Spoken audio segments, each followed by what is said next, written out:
Assalamualaikum warahmatullahi wabarakatuh.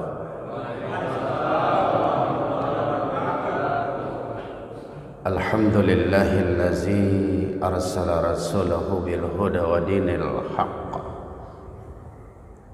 liyudhhirahu 'ala ad-dini kullih wa kafa billahi shahida.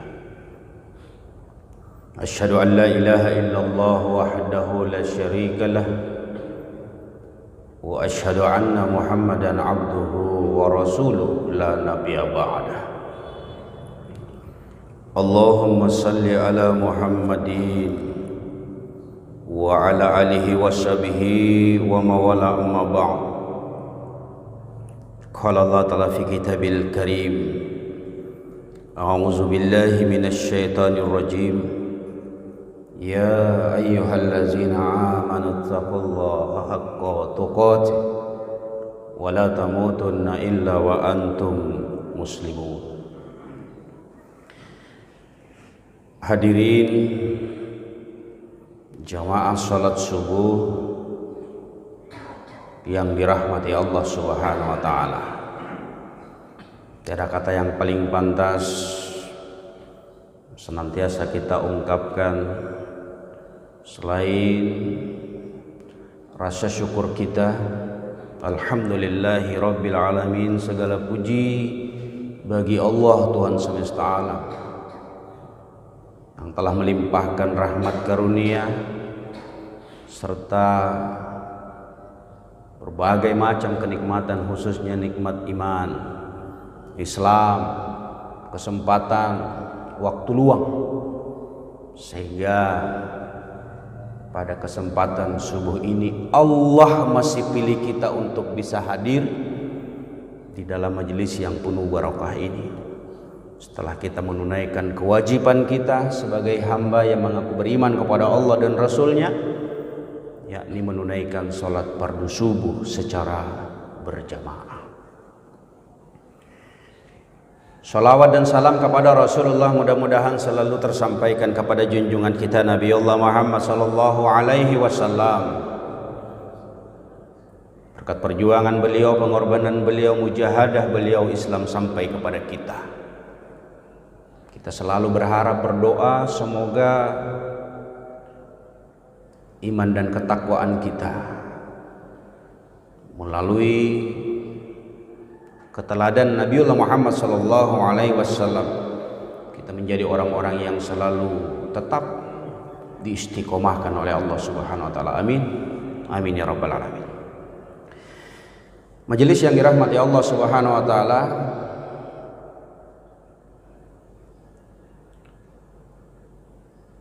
pertemuan singkat saya dengan Ustadz Andi Ningrat di Jumat kemarin ketika beliau mengisi khutbah, dan saya sangat terkesan dengan materi beliau. Saya ketika berkunjung di mana kota yang saya datangi selalu mencari, berupaya untuk bisa sholat di masjid-masjid yang memang menjadi kebanggaan daerah itu. Nah, salah satunya kemarin saya sholat di sana, di Islamic Center kalau tidak salah ya. Saya insya Allah baru 4 kali ke Bulukumba ini. Kebetulan saya punya tetangga di Berau, Kalimantan Timur, yang sudah menganggap saya sebagai orang tua. Tidak ada hubungan darah, tapi karena kekerabatan bertetangga saja, jadi saya dianggap orang tua, sehingga kalau setiap ada acara di sini saya berupaya untuk bisa hadir. Kebetulan dia menikahkan anaknya. Bapak Ibu hadirin majelis yang dirahmati Allah Subhanahu wa taala. Saya hadir di sini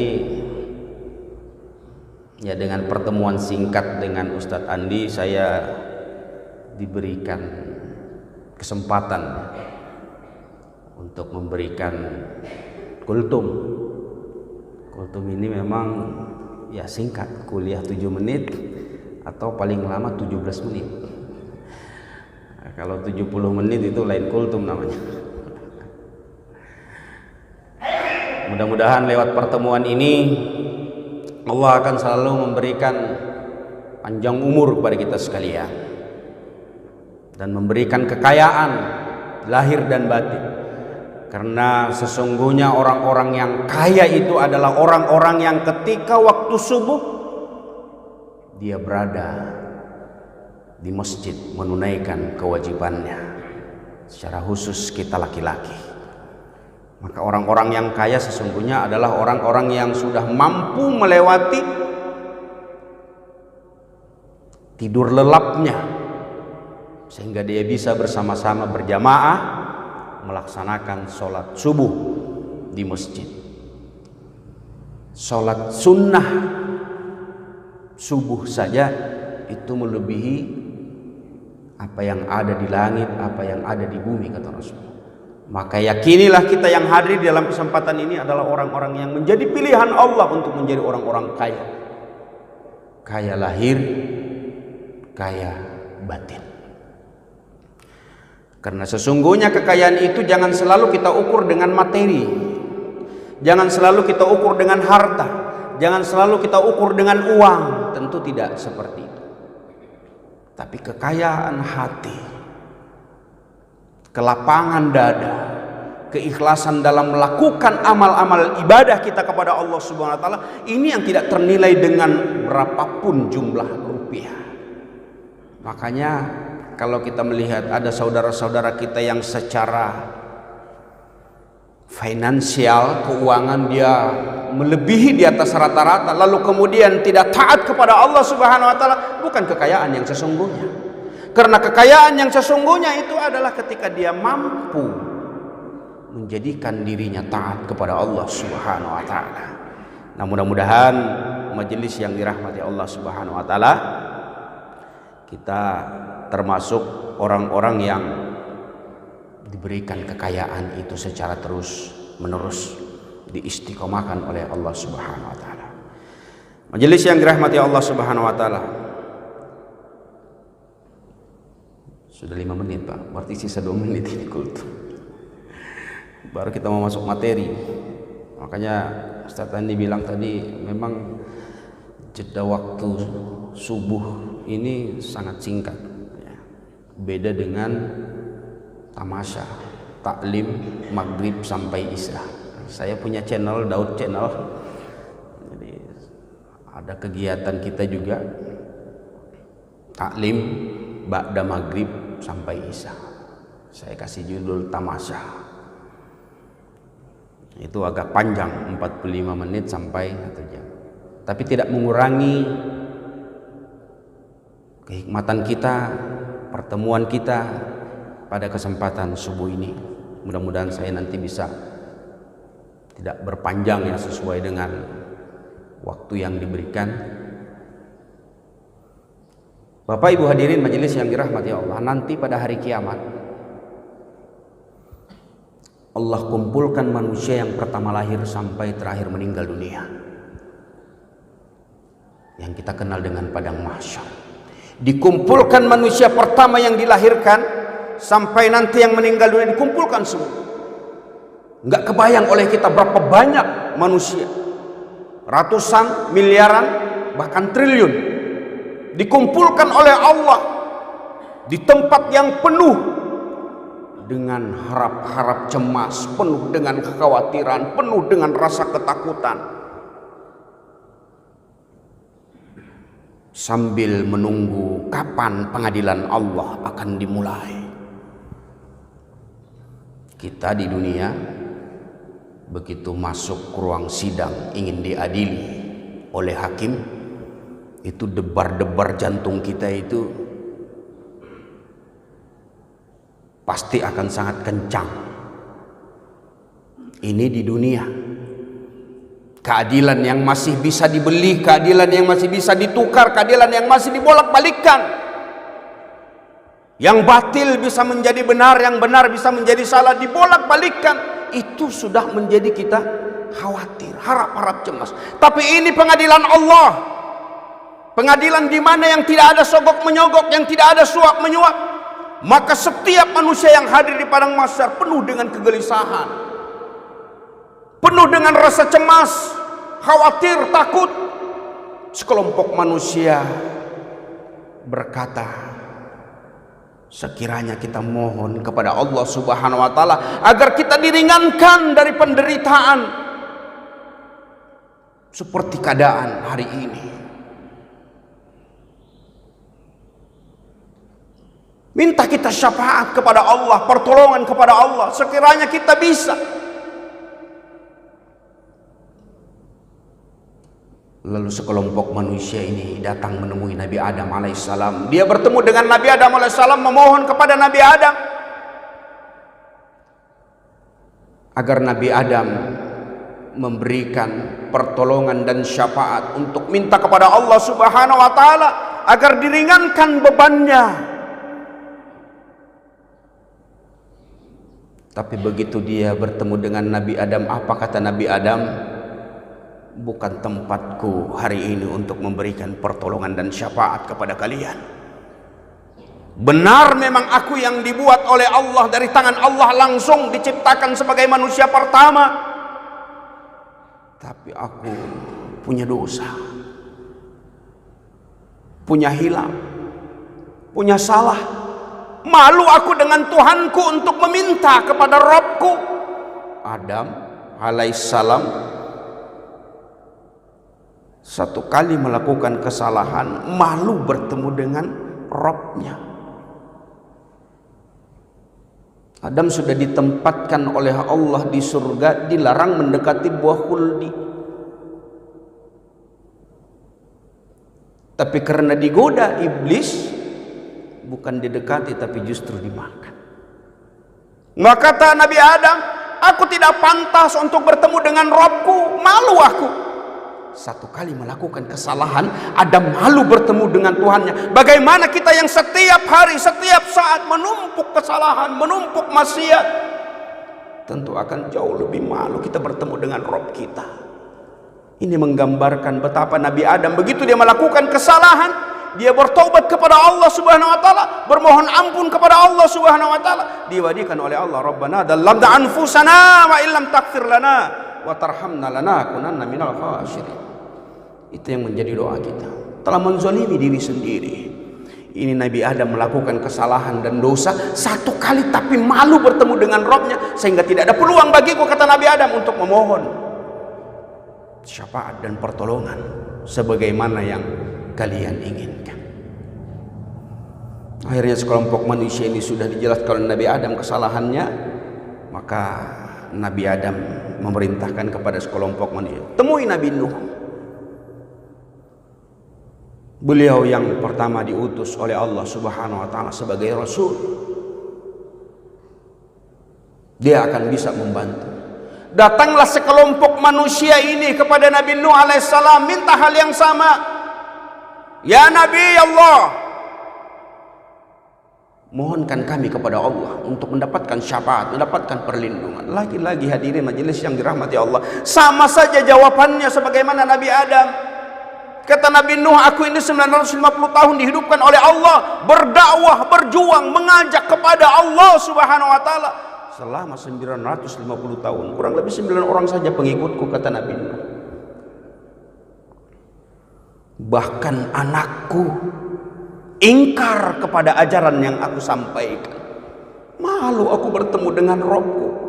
Satu anaknya yang membangkang, tidak mengikuti dakwahnya Nuh alaihissalam.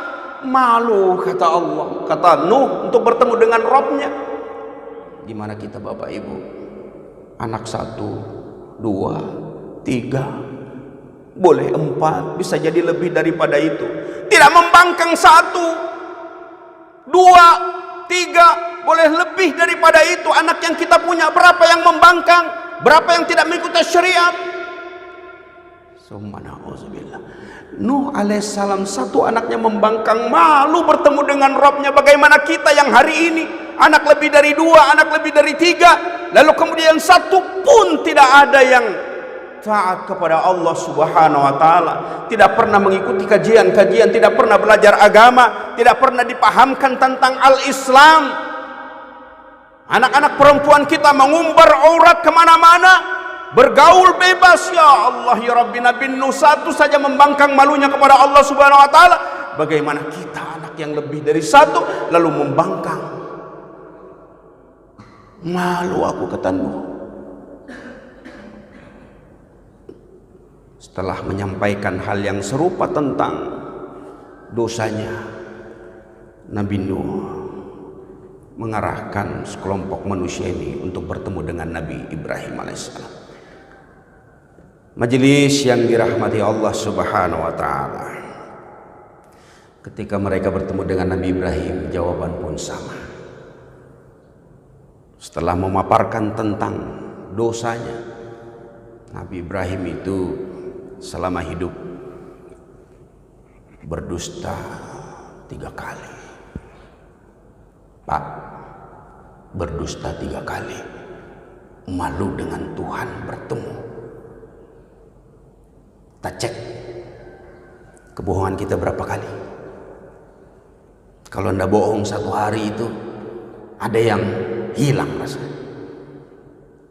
Ini mengingatkan kepada kita, jangan pernah untuk melakukan kebohongan. Ibrahim, seorang nabi, selama hidupnya berbohong 3 kali, malu dengan Robnya, malu dengan Tuhannya. Bukan tempat aku untuk mendapatkan syafaat, meminta pertolongan. Malu aku, kata Nabi Ibrahim. Kalian datanglah kepada Nabi Isa. Lalu kemudian sekelompok manusia ini datanglah kepada Nabi Isa. Sama juga jawabannya, bukan tempat aku, kata Nabi Isa. Terakhir, setelah Nabi Isa menyampaikan tentang dosa dan kesalahannya,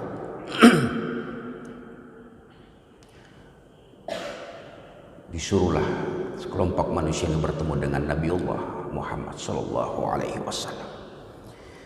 Maka kata Rasulullah, mereka pun mendatangiku dan aku minta izin kepada Rabbku. Ketika aku melihatnya, aku langsung tersungkur sujud, dan ia meninggalkanku sekehendak Allah. Lantas ada suara memanggil-manggil, angkat kepalamu, mintalah, kamu akan diberi. Utarakan unek-unekmu, kamu akan didengar. Mintalah syafaat, kamu akan diberi. Langsung aku angkat, kata Rasulullah, kepalaku, dan aku memuji Rabbku sebagaimana pujian yang diajarkan kepadaku. Lantas aku memberikan syafaat kepada orang-orang yang pantas diberikan syafaat dan pertolongan. Majelis yang dirahmati Allah Subhanahu wa taala, ini yang kita nanti-nantikan, ini yang kita harap-harapkan, tentang syafaat dan pertolongannya daripada Nabiullah Muhammad sallallahu alaihi wasallam, yang merupakan syafaat diberikan oleh Allah Subhanahu wa taala kepada Nabiullah Muhammad sallallahu alaihi wasallam. Lalu beliau akhirnya membebaskan satu persatu manusia untuk memberikan syafaat, kecuali yang ditahan dan dilarang oleh Al-Quran. Syafaat inilah yang ingin kita raih, yang ingin kita kejar. Syafaat itu adalah tambalan. Begitu ada amalan-amalan yang kurang, maka disempurnakan melalui syafaat. Tapi kalau kita tidak melakukan amal-amal ibadah, apa yang kira-kira mau ditambal? Sehingganya melalui komunitas pejuang subuh Masjid Abdul Karim, mudah-mudahan saling menguatkan satu sama lain, menjadi pejuang-pejuang subuh yang handal, menjadi pejuang-pejuang subuh yang luar biasa, menyeru dan mengajak kepada siapapun, khususnya kepada diri dan keluarga kita. Qu anfusakum wa ahlikum nar, kata Allah Subhanahu wa taala. Itu yang kita harapkan.